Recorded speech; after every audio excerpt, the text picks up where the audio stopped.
chez Bissou Télévision, chaîne oyo ekokani na yo. Ki nazo sambela. Na kata ko prier Nzamba Laksinga eloko liboso. Namoni bache au moins 5 chaises. Ba chaise wana ezaki ya pembe. Et namoni Félix Saye avandi kiti ya liboso. Atelemi avandi ya mibale, atelemi avandi ya misatu, atelemi avandi ya mine, atelemi avandi ya mitano. Vision s'est répétée deux fois. Je me suis intéressé à retourner, mais qu'est-ce que le Seigneur voulait me dire? Dans le monde spirituel, va préparer les 5 mandats. Oyo ako régner na mboka ya Congo. Ezaba ko ebisanga tala tango nazo tala. Nazo mona réunion moko zo salam. Je vois des grands hommes politiques. Il y a Congo, na kati ya réunion. Quelqu'un qui est trop proche, il y a président de la République. Mais nazo tala nazo mone lo gina ete. Na Tunisia, mais nazo yoka makambo bazo solo late. Bazo lo banini. Le Seigneur me dit ceci. Et loko bazana kati ya ko solo la eza planification moko bazo planifier. OK. Parce que na kati ya réunion, j'ai vu même des généraux. Le Seigneur me dit réunion zo mona wana. Bazo préparer loko moko. Et loko wana bazo préparer eza coup d'état moko bazo préparer. Mokonzi ya mboka asala mutu moko confiance était. Il y a de très hauts baza pembeni na ye, mais baza na kati ya ko planifier événement moko ya bakase ko sala na mboka o ya Congo et kozala terrible. Na ye komona Nzamba Laksinga sous matanga. Na moni matanga batu bazolela. Je dis Seigneur, qu'est-ce que tu vas encore me dire? Et le Seigneur me fait voir sur la côté ya ba comédien, je vis le Seigneur me révéler que ezana comédien moko akokufa. Et moi eza ebele beaucoup de comédien moko kufa ni moko ya brisque.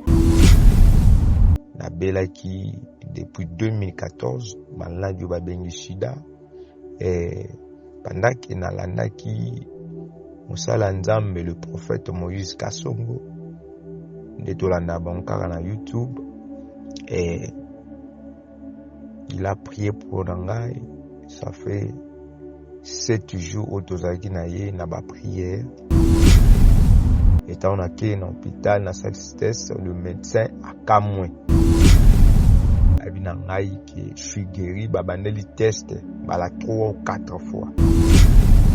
Ndé toki hôpital, docteur alobi qu'il faut basala contrôle, basali contrôle boé balobi miomeli mo ba kisteli mi ba docteur e kamusi bango. Je te transmets l'onction des guérisons, l'onction des solutions à tes problèmes, l'onction de la restauration. Reçois cette onction instantanée dans le nom puissant de Jésus-Christ de Nazareth.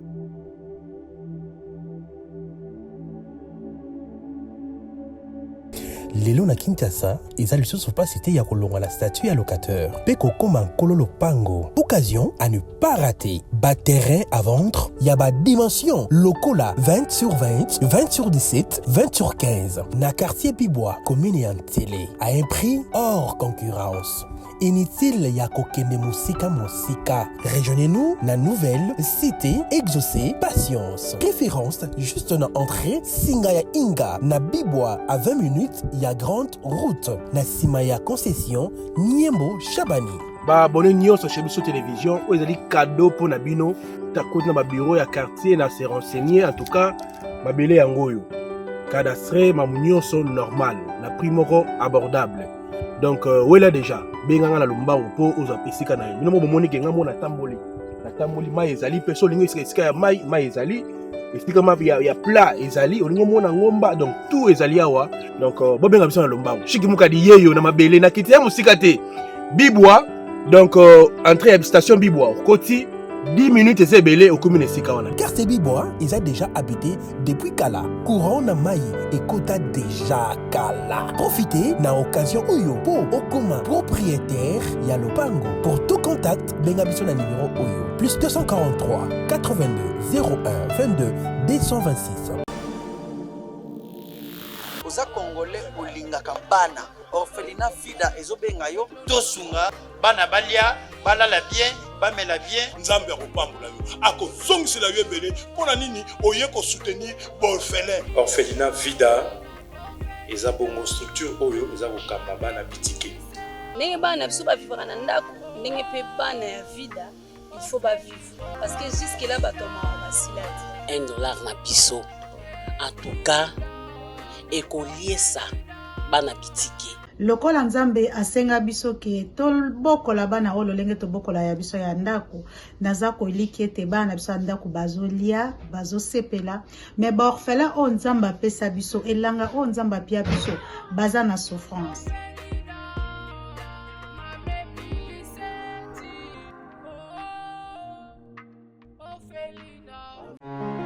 Du nouveau à un an à Kinshasa, le Cristal de la Foire. Le Cristal de la Foire est une salle de fête de haut standing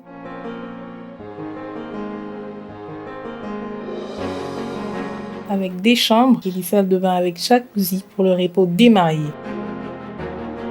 Très belle salle avec des grands espaces que ce soit à l'intérieur ou à l'extérieur. L'endroit est idéal pour la pleine réussite de vos cérémonies de mariage, conférences, concerts et autres.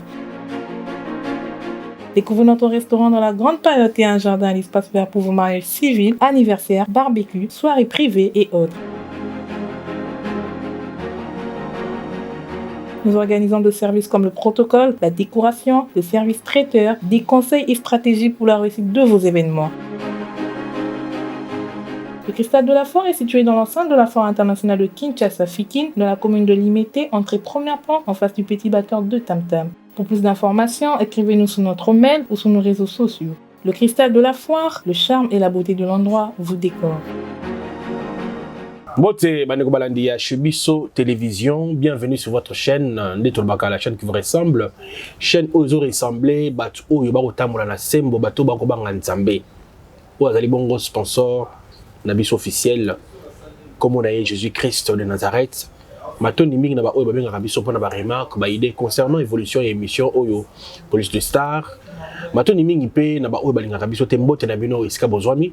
Nzamba mona bino nzamba kango la bino na mitama be bozali nango mais like za été un jour bon la mitema matoni mingi pe na ba oyo balinga biso o babenga biso mokili mobimba batu ya Amerika, Europe, Asie na komona batu pe ba obenga biso na niveau ya province bandundu ba Congo, Kayemba partout na katako comme pe to ba appel nzamba mona bino na nyonso boko pesa biso ba idée comme remarque to ko évoluer nzamba mona bino bana ba bolingo na avant tout na pesi matoni mingi na Thomas Fabien ozali bongo na sima ya bilili en train de filmer et puis réaliser cette émission Police de Star matoni mingi pe na bande ko mususu na ko mona bongo ndeko Elias na mosanité de niche mosolo. Un grand merci na orphelinat vida oyo ezali bongo ko kambama na mama Emily depuis Canada ya zomi na mboko ya Canada mboko ya mindele kasi awa afongoli bongo orphelinat oyo ezali zomi na bana bitike belé bazwami na faire ya 30 orphelins au bazaba senga ya lisongi na yo nzamba kozana te ko pambola yo na yango benga mama Emily sports pe koleka déjà na ba numéro na ye ya Canada pe numéro mususu wana bokozwa na WhatsApp po ye balolenge nini oko tenda mosolo na yo awa na Kinshasa ngai ne nazali bongo deuxième na ko représenter mama Emily na mboka ya Kinshasa numéro na ngape obengi pona ba renseignement nyonso na yango na simana nazali na papa Jules avant osa okoma papa Jules obenginga informer na nyonso ko sala pona orphelinat vida matoni mingi pe na mwasi ya ngai lidi mukadi ancien mes enfants baneko ba bolingo to lali to la moki to monaki bongo appel ya moto na Nzambe prophète Moïse abenga ibiso na lombango to ya yango to sa déplacement to ye pa ina ye awa ko yeba nini ko leka to pe nini ngalo bana peuple de Dieu moto na Nzambe na pesi mbote mbote papa Chic to yambio na émission na biso Police de Star et seulement mikolo to ko yamba yote yango to lobi to ya to pe benga kibiso pe to ya poete ya kolomezali na yango kamba biso na losambo po tokota na mozindo émission lelo. Merci beaucoup. Ya wenzambe to pambo l'émission ya tongwa lelo to sengilo le fungwaba Saint-Esprit ne kamba biso to telemeli nyos na satana to rendre en les sans effet dans les noms puissants de Jésus. Amen. Amen. L'homme de Dieu to Joaki Bongo appelle na yo yango to yi. Merci beaucoup papa Chic. D'ailleurs que chaîne na yo za chaîne moko munene na Congo pe na mikili ya poto chaîne na yo eza na facilité ya bakonzi balanda moni tokoko sala ba émission na ba chaîne mususu ya mike mais quand il y a des messages forts o tuzana posa ekomela bakonzi ya mboka ekomela libota ya nzambe to préférer kamingi chaîne na yo. Merci. Par rapport à Moussalo Salaka. J'étais dans la prière, il y a un message que le Seigneur m'a révélé pour la Mboka ya Congo, pour le président de la République qui est Félix Tshisekedi Tshilombo. Nazaki na kati ya mabondeli nazo sambela. Et moment nazana kati ya ko prier, c'était le samedi la semaine passée parce que ba côté la kinga je crois le semaine passée c'était un certain dimanche mais les samedis les nazo ka message wana. Et message nazwaki nazo sambela. Na kati ya ko prier nzamba la kisinga eloko liboso namoni bache au moins 5 chaises. Ba chaise wana ezaki ya pembe. Et namoni Félix Aye avandi kiti ya liboso atelemi avandi ya mibale, atelemi avandi ya misatu, atelemi avandi ya mine, atelemi avandi ya mitano. Et na ya mitano drapeau ezalaki atelemi asimi drapeau.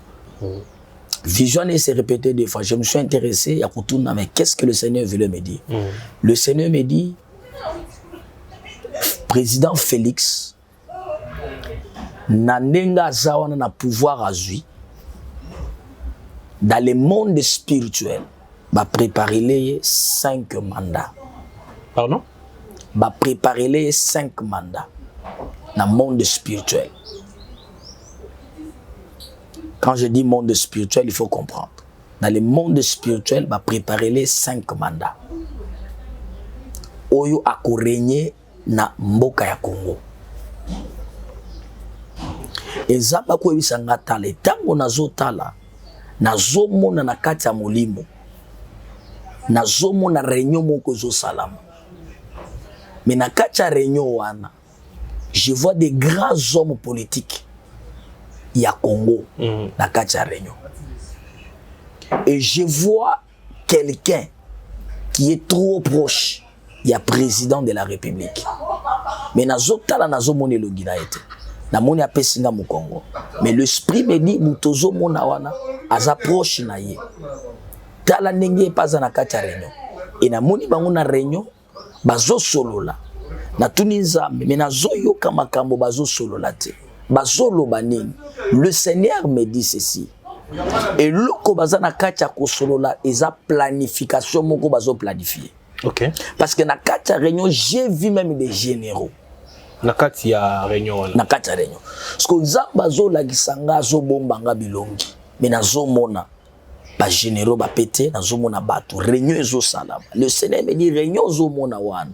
Bazo préparer loko moko.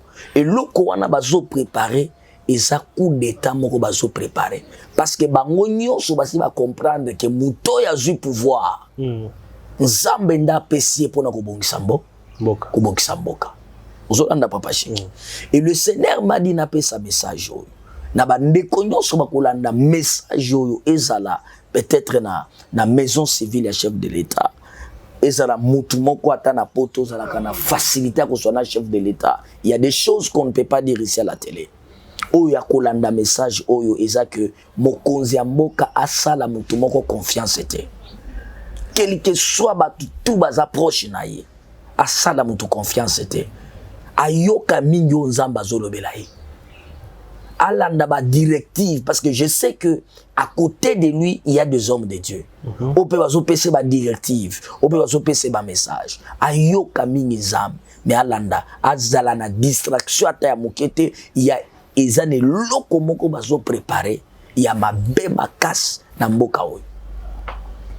Et quand j'ai les messages na situka ki na kati yango na mokuse parce que ça na profondeur je ne vais pas dire tout ce que j'ai vu na kati ya caméra. Donc ce que j'ai vu quand je me suis réveillé, j'ai commencé à trembler parce qu'il y a des gens que j'ai vu ou même mokonzi ya mboka a élevé bango mais bazaki na kati ya réunion wana. OK. Donc il y a de très hauts baza pembeni na ye mais baza na kati ya ko planifier événement moko ya ba kase ko sala na mboka o ya Congo et cause la terrible et le Seigneur m'a dit il y en a ebisa ba ndeko nyonso basambelaka mu congolais nyonso o ya lingi Congo alingi mboka oyo oyo amoni ke moto nzamba tie na mboka oyo aza mwana na biso ya mboka, il a la volonté ya kosunga mboka, il a la volonté ya kobongisa mboka, totelema na mabondeli tosunga mokonzi ya mboka na kati ya prière, na kati ya bajene prière, parce que eza na eloko ya mabe oyo eza na kati ya kose préparer déjà na kati ya bato. Mais moto na nzambe avant na rôle extrêmement pas moi te to yebi biso banso ke mande ezaka mibale to yebi pe ke non nzamba za moto ordre boni nzamba ndima ke mokonzi na biso ya mboka asala plus de 5 mandats. Le Seigneur m'a révélé. Révélation elingi kolakisa te ke eza volonté ya nzambe soit eza volonté ya nzambe te. Vous comprenez? Très bien. J'ai vu une révélation. Il y a 5 chaises. Avant de la chaise à Liboso, à Télém, avant de mi balé, à Mizapti, la 5e chaise. Et le Seigneur m'a dit, dans le monde spirituel, va préparer pendant 5 mandats. Ok. Je n'ai pas dit que Nzambe a confirmé qu'il faut ça la 5 mandats ou bien Nzambe a boyi yango. Non. J'ai donné la révélation que j'ai eue. C'est une révélation d'Azui. Et puis pour ton information, notre président de la République, Félix Tshilombo Tshisekedi, jamais reçu Canada mandaté. Message au Bokanga yango. A commémorer jusqu'à 5 mandats. Et à travers lui, il y a beaucoup de choses qui vont s'arranger dans ces pays. Et c'est pourquoi le Seigneur nous révèle d'autres choses. Au bazana katia ko préparer na kuku pour ba créer loko moko ya mabe na mboka Congo nyonso neza pour ba ko isaye. Et le Seigneur a dit na ebisa na mokonzi ya mboka attirer attention mingi surtout na ba proche na ye na ba to nyonso ou peut-être au ba s'approcher na ye attirer attention appelle ça muto ata moko confiance était. Et nous les hommes de Dieu et le peuple de Dieu otolini mboka na biso tozwa kata même na ba prière na yo ya buto volala tikaka mokonzi ya mboka na maboko na Nzambe. C'est très important. Voilà, merci beaucoup l'homme de Dieu. Nabandi tous les Canadiens, deuxième message sur les alliés pour tout bana émission. Deuxième message, Nzambe Alexa Kinga, parce que quand j'ai vu le message là, je commençais à intercéder pour le président de la République. Dans ce temps, il y a Kosambe la mingi pour na mokonzi ya mboka. J'ai prié beaucoup pour lui. Et après cela, naye komona Nzamba Alexinga sou matanga. Namoni matanga batu bazolela. Je dis Seigneur, qu'est-ce que tu vas encore me dire? Et le Seigneur me fait voir sur la côté ya ba comédien. Je vis le Seigneur me révéler que ezana comédien moko akokufa na Nikolo, c'est-à-dire un mois eza ebele beaucoup surtout comédien moko kufa ni moko ya brisque et ko paniquer Kinshasa mobimba. Et qu'on paniquait bakasi beaucoup kango. Et quand j'ai vu le même message encore se répéter, j'ai dit mais ba comédien belé baza teti, mais gloire à Dieu, ba comédien au bayaka, je crois ba modéro décor ou décor à benga kanga chaque fois ensemble la rapona. Même hier il m'avait appelé. Donc mais na batu mususu bazwa temps ya kosambela surtout na monde ba comédien bazwa temps kosambela parce que je vois la mort nazo mona liwa na monde ba comédien na boyi kotanga su kombo koma katanga ki kombo kenda kezonga ki mais dis-moi ce que je peux dire bazwa moment ya kosambela parce que ça ne loko moko ya mabe préparé ya liwa brisque et kozala na ngambo ba comédien. Voilà, to continuer mes émissions na biso to message monsieur Ezali. Tout ban émission siko. Bon, message ezali que na kozana posa ya bandeko parce que vous savez télévision et radio té. OK. Il y a de témoignages puissants oyo na boa du collectango parce que il y a des moments na koma ko banle que sous ba témoignage té mais ndeko moko ya mwasi alobaki papa il faut kaka témoignage nangeleka azaki na problème ya libumo evimba ka makasi neti mutu azana zemi zonga deuxième été ezaki miom na bakista kindoki et azaki rendez-vous faut ba opérer ba professeur bimi ebele so ba opérer akokufa ye moko azolo tazo kufa mobile na zolo tela kufi tout ça et ça les mobangi et lorsque ba benga kinga vraiment papa chic je vous dis le miracle Dieu le temps des miracles n'est pas encore passé. Wane faut bato bandi mango ma ya pamba na pesa ki amela il y a eu de miracles miom et limo kiste donc je sais pas balandana nous témoignage on va to continuer l'émission. Voilà, Thomas Fabien, tu as des témoignages et puis on se retrouve. Les amis balé, tu as moko. Les amis balé. Monsieur Ezaya ya papa moko azaki na problème ya sida, c'est-à-dire moi si nakufa depuis 2014 na sida et ya continue aza na Canada, continue na sida na melarbakisi et comme na point bakisi elembi nzoto elembi bakisi comme betaye comme konda ba diarrhée ba nini. Donc à mon avis déjà et quand il m'appelait, je lui ai dit je te demande que la foi. Zalana kondima, et si tu as la foi, tu verras le miracle. Est-ce que Zalana kondima ndimi que nazana on a tourné 3 fois et je lui ai dit prends de l'eau. Atunga pourquoi maï papa nabissier, la Bible dit au commencement de la création l'esprit de l'Éternel vivait sur les eaux. Ça dit maï ezana spiritualité makasi batele bae barati. Et quand je priais pour cette eau, papa na meli pendant 3 jours, je vous dis diarrhée katana kenda imoko en hôpital sans ko informer nga ba bise que sida ilimo. Donc c'est pourquoi je suis venu à insister, il faut les cas pour la gloire du Seigneur. Voilà, Babolingo, tout le témoignage et puis on se retrouve pour la suite de cette émission. Bonjour papa, je suis papa Alphonse, je me présente. Nalinkarana témoigner mon na Nzambe na oya salilingai na nzela na yo papa Moïse Kasongo. Prophète, en tout cas, Nzambe na yo aza makasi na onyo so salelinga.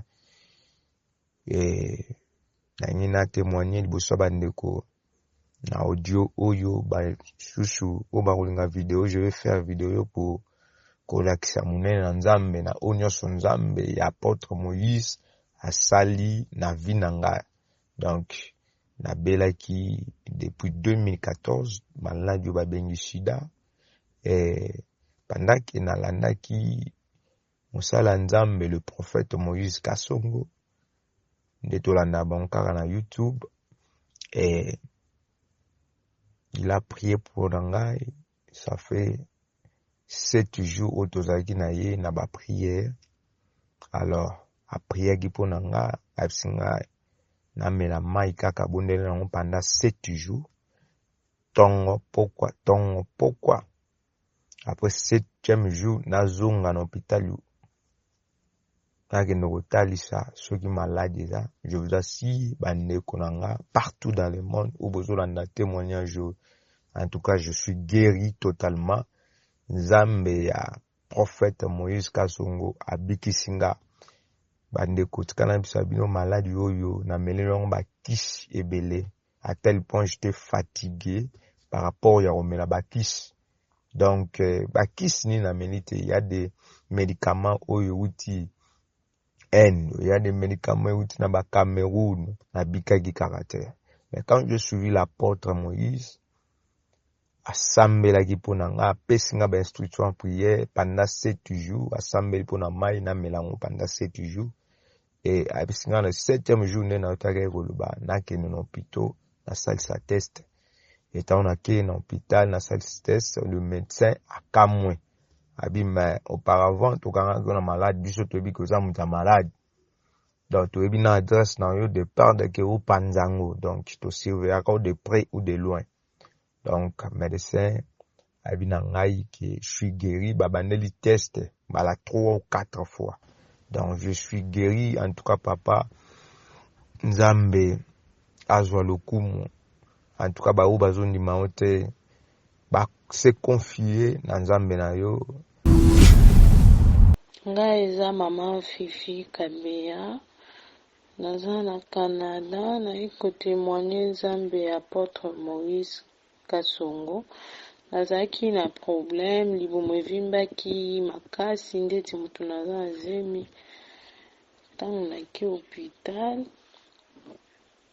nabandaki ko négliger d'abord, nabando négliger yango siko naki hôpital bakuti ba myome ba kyste et bandaki ko déranger na souffrir yango pendant 2 ans.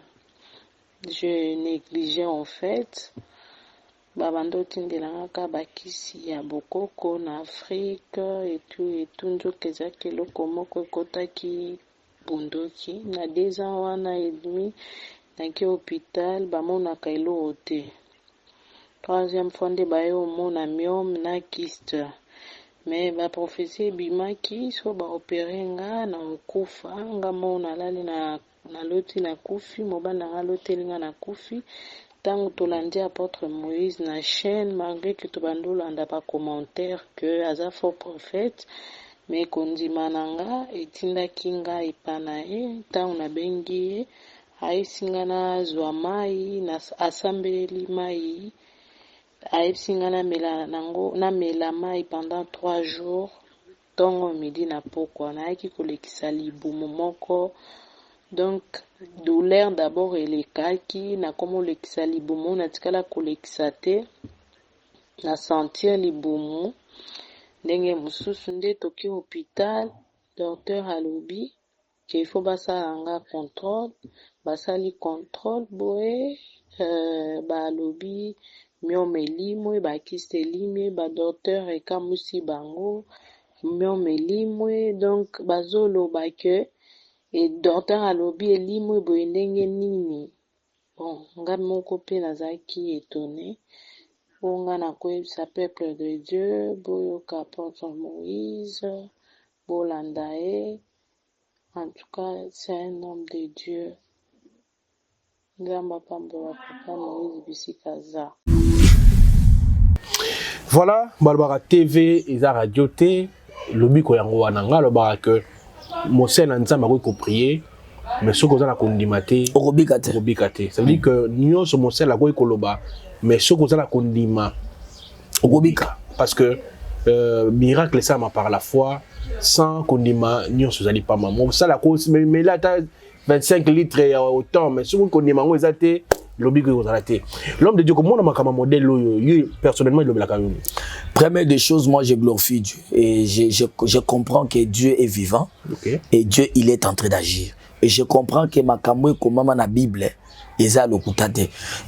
Vous savez papa chic tant que tanga na Bible oh nzamba salaka boy nzamba salaka boy nzamba salaka boy mais ce qui physiquement boy toujours mon angwezo kukisamate heureusement que Bible ezo komi lokuta parce que la Bible dit il est le même hier aujourd'hui éternellement il fallait makambo et salama et kokape ko salama et ndenge zo salama boy pour moi et je glorifie Dieu et j'encourage na batoyo basi ba koyaki na kondima peut-être ba kutana na ba faux prophète ba kutana na ba faux pasteur ou peut-être ba sala ba ngombe ba service ba bikate. Pour moi je peux te dire ne te confie pas à l'homme de Dieu mais confie-toi à Dieu.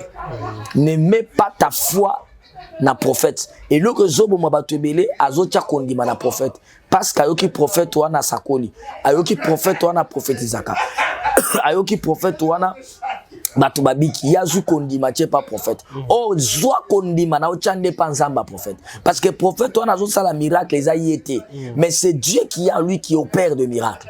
C'est-à-dire lui aussi il a la foi son Dieu que si je prie pour la personne la kobika mais ce que yozu faut tie likolo prophète donc prophète kondima na eza likolo nza. Tu vois ce que ça fait. C'est-à-dire il fallait muto azo kondima na ye achande pa nzambe. Prophète aza juste loko nzamba zo salela aza instrument Onzambazo a lekele à travers ye pour na yobika pour na yoza solution. OK. Vous comprenez. Mais motonanzambe rapidement na retournement balobi yo pour sambela moto fombongo. Comment expliquer le phénomène à Kosenga Mongo avant c'est une très belle question que j'attendais peut-être au Gotunango. C'est que moi je peux dire il y a beaucoup de gens et le réseau de ignorance. Je commence d'abord dans ma camoise avant la Bible, c'est qu'un peu terre à terre. La première des choses, kobimisa yo chic mukadi na niveau yo zanango na mboka oyo il y a des ministres babenga kayo tina ba niveau présidence ozotia ba publicité na bango oza mutu munene na mboka oyo na longolo nanu kaka place yo zali o mema chaîne no mobimba awa ba journaliste oyo na mutu kana yo ndenge boye wana sans que na foot émission il faut foutre au déplacer nanu d'abord émission ça double et ça double pas moins de $200. D'un gars qu'on déplace. Oya awa. Et ça bon pour na bango balanda. C'est l'argent. Église place Nazali na lobakango clair na juna no espace te. Et ça salle na jui. Salle na zo futa $1000 par mois. Et ça salle ya général Kasongo à la police. Je paye $1000 par mois. Na lokotaka mbongo na wapi. Nazana orphelinat na Est na Beni. Orphelinat ona na mama Nzamba pambola mama Gisèle pardon na Canada a sobaki ba machine à coudre au moins 12 machines à coudre asomba ki babilo mo atindaki ba orpheline nanga wazana beni abasi ba komotanga kotonga tout ça na créé moi babilo mo tout ça c'est l'argent. On se comprend. Et d'abord l'évangile ça demande de l'argent. L'évangile c'est l'argent. Au moins l'évangile à kalezala qui tout ça les lanzambe ata sokoza mobola mais ça les lanzambe pono kota bokonjalola. Mais to banda ko bossa nake ndo bandi ko mona église ba tout plein mais comme il pona ko fuko somba ndako église ko sombela kaka lopango église ko tonga église il faut beta taba 25 ans parce que on servait Dieu à toza mobola mais ça les lanzambe mais zamba za locataire au sommet na évangile wana c'est pas normal. Or que l'offrande ça aide. À part d'abord qu'on sunga un évangile, l'offrande défend quelqu'un dans le monde spirituel. Je peux te donner l'exemple dans la Bible, dans Actes des Apôtres, problème ya Tabitha Dorcas. Bible zo batango Tabitha Dorcas akufi. Ba disciple bazala ki on a ba apôtre mususu ba veve ba ye na ba sala nzamba ba ndi kolela non. Bato bakokyo kufa Tabitha Dorcas akokyo kufa te soki na lati elambo eza Tabitha Dorcas so na lati veste ezali ça dit ye moko azala ki veve mazoli sa ba veve azolati sa basala nzambe mais mukora kufa ki témoignage na ye offrande na ye bienfait na ye bolamu na ye gangi tango Pierre ya apôtre Pierre avandi atala bi non bolamu mama we gangi asambela ki Tabitha zonga ki na bomo. Et l'autre, ils ont dit que Tabitha na bomo, ce n'était pas l'onction de l'apôtre Pierre, mais c'était le bienfait. Et ganga qui dit bosso nanzambe. Offrande na ya bandi ko pese ganga qui dit bosso nanzambe. Je peux donner encore l'exemple bazolo ba non maman mo na landa ki alobio kasi soki mutu azana mbongo te seka kokufa. Écoutez. Nzamba zobisa Eli. Alobi Eli yondo kotisi nzala na mboka. Mais ndengo zoki mozangi akolia. Nazotinda yo na mboka wana kako nzaleza kende pa mwasi veve papa chiki na mboka wana ba ministre bazala kite na mboka wana il y avait pas de pasteur na mboka wana ba patron bazala kite mais pourquoi nzamba zo utiliser prophète Eli kaka na ndako ya veve azanani parce que bato ba comprendre raté quand dans la Bible bazolo ba veve c'est à l'âge de 60 ans qu'on m'attendait muto comme veve. Moins de 60 aux aveves. Maman nazala ki veve. Atikala ki na mwana na ye na mwa fufu muke na mafuta sala lipa alia parce que lobi eloko akoleza te bazela liweya bakufa parce que nzaleza na mboko kende pa nani ye veve. Ba patron bazala ki batie ba provision na bango ba otikolia ata 1 mois 2 mois 3 ans 4 ans mais maman na trilaka na fufu muke olie nzamba tinda Eli et pas bato mbongo mais nzamba zotinda Eli et pas veve aza mobola veve aza nelo côté veve wana aza nina musala te aza nelo côté et tango Eli akomi Eli azobisa veve alobi lambelanga na lia veve bin impossible papa atango komi kindoki fufo etikali muke na mafuta na lamba na mwana nanga tolia Eli alobeli ye mama okolia mais yo lambela na nunga nalia ce qui est étonnant pourquoi veve wana ndima ki alala na nzala na lambela mosala nzambe nyonso azala ki nango c'est pourquoi moni bato ebele apoto bazobikate pourquoi ils n'ont pas de révélation. Il y a des choses dans la vie à tous les côté. Oyo tikali nangolo bi nzambe j'ai fait cette offrande et ganga liboso na nzambe et koko fongola lola. Parce que moi je comprends ba toi poto. Les gens ne comprennent pas. Ophélie, la Bible nous a été donnée. Ophélie, prédication, Ophélie, tout est Ophélie, mais l'évangélisation n'est pas gratuite. L'évangélisation pour évangéliser, bah mon ami, on paye l'argent. Yo pe pour nous tchaba caméra na caméra no lokota ki angote osomba ki ba caméra professionnelle pour nous tonga chez biso na place aux aliwa neza blaguité. C'est de l'argent pour na toyer pa na auto les cartes tout ça l'évangélisation. Vous combat micro yo ezambongo. Vous se comprendre. Ce qu'on nous a donné au filet, c'est la parole de Dieu, c'est la grâce, le Seigneur nous a fait. Mais il y a des choses où il faut ne font moi, mais il faut faire. Papa, offrande des Arabes blaguité.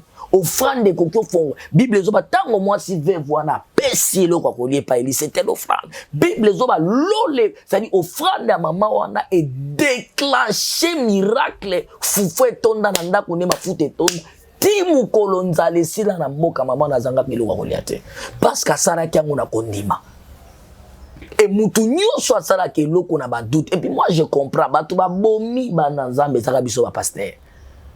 Oya kolambwa na tonga ina évangile pona ba moni mutu malamu. Ngana senga mbongo te, mbongo eza mabe.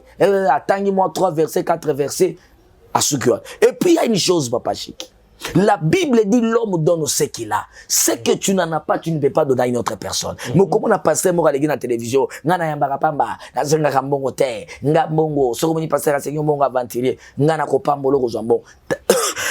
Je m'excuse. Talana nous pasteur, est-ce que ça na mafuta ya finance?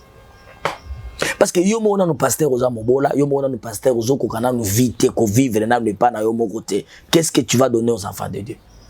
Yo mona no pasteur ningo za wana ozoko kana no kusomba ta terrain vide te mozo ningo sambele la muto ebise que non tu dois acheter une parcelle. Yo moko pasteur ozo bika instabilité oza na mwasi na ndako te ozo kabasi bo kabwana kabo divorce kana basi so combien de fois mais tu es en train de prier pour un enfant de Dieu oza na poto que non zamba zo restaurer libala na yo. Pourquoi na yo moko na no restaurer ya yo te? Parce que Bible zo ba mafute bandaka dikolo zo kita. Et puis bana poto nenga nazo comprendre. C'est pourquoi moninga batebele bazo ya lelo. Là où tu as maman na moko utaki poto. Ayaki na église dimanche. Bo nenge boyaka ba ko vacances wana bo kenda ka pe na église ba prophète bo benga kana. Bo tala pe église na bango. Pour na bo comprendre que bato bino bo. Qu'est-ce que papa, ce que tu n'as pas, tu ne peux pas donner à quelqu'un. Ce que tu as, c'est ce que tu vas donner. Si tu as l'onction des finances, au libérer au sambelé pe muto azu finance azu bongo. Tu as l'onction de la prospérité, au prier les pe muto libérer onction wana. Yé pas eu en comme prospère. Vous comprenez papa, c'est-à-dire ce que moi je peux dire l'offrande biblique. Offrande des ébélés, tozana 1/10. 1/10 est obligatoire, ils a ko futa nyongo nzambe. Tozana ba action de grâce, parce que n'importe ça ka obisi mutu, ça l'offrande. On a continué d'action de grâce. Qui t'a demandé l'action de grâce? Action de grâce c'est pesa makata mutu ça vivre miracle. OK. Nda sali action de grâce c'est un signe à remerciement. Offrande ya délivrance ezalaka, offrande ya rachat ezali.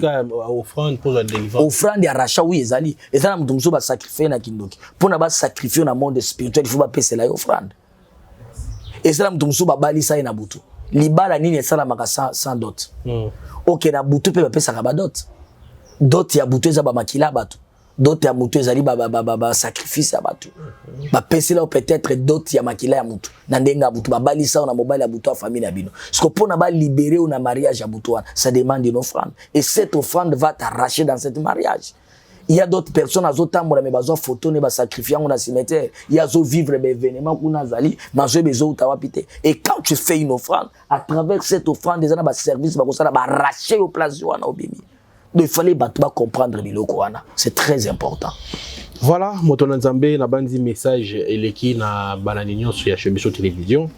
Tokomi na suka bat ba retenir nini et puis on tique au moins 5 minutes pour la prière na batu bazo ki bako otala biso na Chebiso télévision. Mot de la fin des années pour Michel. Mot de la fin ngezali na bandina nous na bandeko nyonso bakolanda message ya mboka na pesi tozota ko sambela pona chef de l'état et soki message comme la chef de l'état soit comme la mutu nyonso waza pembe na ye boyebisa mokonza mboka aza la confiance na mutu ata mon côté à part nzambe oyazo sambela nda pese confiance parce que za ne loko bazo préparer na monde spirituel ya mabe bazo préparer na mboka na ndenge ya mabe pona ko créer coup d'état moko parce que je vois il y a une grande continuité il y a pouvoir na yo na mboka o ya Congo et à travers yo le Seigneur nous a rassuré il y a des choses que le Seigneur va faire na mboka oyo à travers yo c'est-à-dire nebi ke mutu asala ka nyonso te mutu akosala nyonso azate ke akomisa ngo Congo comme poto te mais parmi des choses que tu feras au Congo, ça sera aussi pour notre intérêt, ça donnera un pas dans notre pays. C'est pourquoi nous sommes là. Lorsque tu as une vision, c'est parce que tu as nos confiance, tu as la Nzambe passe à la grâce à protéger. En fait, que la promesse Nzambe à travers Yomboka et Bonga et Kukisama. Et deuxième chose que je vais parler sur la comédie eza que boluka nzambe surtout ba comédien belé baluka nzambe parce que nasina lobela ki puissance ya ténèbres ekoti mingi na ba comédien problème à kipédé ya homosexuel ya boyi na loba ki déjà biloko wana bobima na biloko wana boluka nzambe parce que je vois la mort. Le Seigneur insiste de montrer toujours la mort, faut beaucoup tirer attention. Et troisième des choses na clôturer ezali que yo mutozo landango za na diaspora oza na Kinshasa oza peut-être na Lubumbashi partout dans le monde entier là vous me suivez oza na posa ya prière oza na maladie peut-être aux a cancer, aux a sida kindoki, aux a peine myome, aux a peut-être première kobota, moi na lobakate, tu as des difficultés ou tamboli peut-être na basa les belos solution te numéro nanga téléphone les ali plus 243 99 95 25 659 plus 243 99 95 25 659 Yami Balé Zali plus 243 82 79 71 430 au bengi na ba numéro wana na WhatsApp na kuyamba yo na ko prier pour na yo et la main puissante de Dieu va te localiser simba loboko nanga place aux otalanga na télévision. Seigneur, je déclare à tout celui qui est en train de me suivre en ce moment, celui qui est en direct de cette émission, je sais que tu es malade, je sais que tu as des problèmes. À travers la foi que tu as, je te transmets l'onction des guérisons, l'onction des solutions à tes problèmes, l'onction de la restauration. Reçois cette onction instantanée dans le nom puissant de Jésus-Christ de Nazareth. Amen. Que mon Dieu vous bénisse. Merci beaucoup l'homme de Dieu. Banokba Bolingo, tokomi na suka émission lelo. Ngai wabino na pesi matoni mingi na sponsor na biso Jésus-Christ de Nazareth. Suka zongi te tokutana. Merci beaucoup na Thomas Fabien pour la prise de vue. Bye bye. Lelo na Kinshasa, ezali lisusu pas cité ya kolonga la statue ya locateur. Peko koma kololo pango. Occasion à ne pas rater. Bas terrain à vendre, ya ba dimension. Lokola 20 sur 20, 20 sur 17, 20 sur 15. Na quartier Pibois, commune en télé. À un prix hors concurrence. Inutile ya kokende musika. Rejoignez-nous na nouvelle cité exaucée patience. Préférence juste na entrée Singaya Inga na Bibwa à 20 minutes ya grande route na Simaya concession Niembo Chabani. Ba abonné nyonso chez Biso Télévision ou ezali cadeau pour na bino ta côté na ba bureau ya quartier na se renseigner en tout cas mabele yangoyo. Cadastre mamunyoso normal na prix moko abordable. Donc voilà déjà benganga na lumba po oza pesika na yo mo bomoni ke ngamo na tamboli mai ezali peso lingo esika ya mai ezali esika ma ya plat ezali olingo mona ngomba donc tout ezali awa donc bobenga biso na lumba shiki mukadi yeyo na mabele na kiti ya musika te Bibwa donc entrée à station Bibwa koti 10 minutes et belé au commune esika wana. Quartier Bibwa, ils ont déjà habité depuis Kala. Courant na Maï et Kota déjà Kala. Profitez na occasion Oyo pour Okoma propriétaire Yalopango. Pour tout contact, bengabiso na numéro Oyo plus 243 82 01 22 226. Oza Congolais olinga kambana orphelinat fida ezobenga yo tosunga bana balia balala bien bamela bien nzambe akopambola yo akozongisela yo ebele mpona nini oye kosoutenir baorphelin. Orphelinat vida eza bongo structure oyo eza kokamba bana bitike ndenge bana biso bavivaka na ndako ndenge mpe bana ya vida il faut bavivre parce que jusque là batomaka basila te $1 na biso en tout cas ekoliesa bana bitike lokola nzambe asenga biso ke tobokola bana oyo lolenge tobokola ya biso ya ndako naza koliki ete bana biso ya ndako bazolia bazosepela me baorphelin oyo nzambe apesa biso elanga oyo nzambe apia biso baza na souffrance.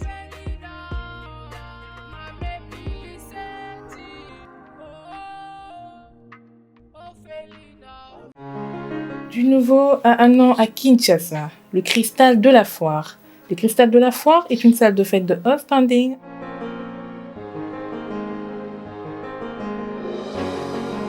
avec des chambres et des salles de bain avec jacuzzi pour le repos des mariés. Très belle salle avec des grands espaces que ce soit à l'intérieur ou à l'extérieur. L'endroit est idéal pour la pleine réussite de vos cérémonies de mariage, conférences, concerts et autres. Découvrez notre restaurant dans la grande période et un jardin à l'espace vert pour vos mariages civils, anniversaires, barbecues, soirées privées et autres. Nous organisons des services comme le protocole, la décoration, le service traiteur, des conseils et stratégies pour la réussite de vos événements. Le cristal de la Foire est situé dans l'enceinte de la Foire internationale de Kinshasa Fikin, dans la commune de Limete, entrée première pente en face du petit batteur de Tam Tam. Pour plus d'informations, écrivez-nous sur notre mail ou sur nos réseaux sociaux. Le cristal de la Foire, le charme et la beauté de l'endroit vous décorent.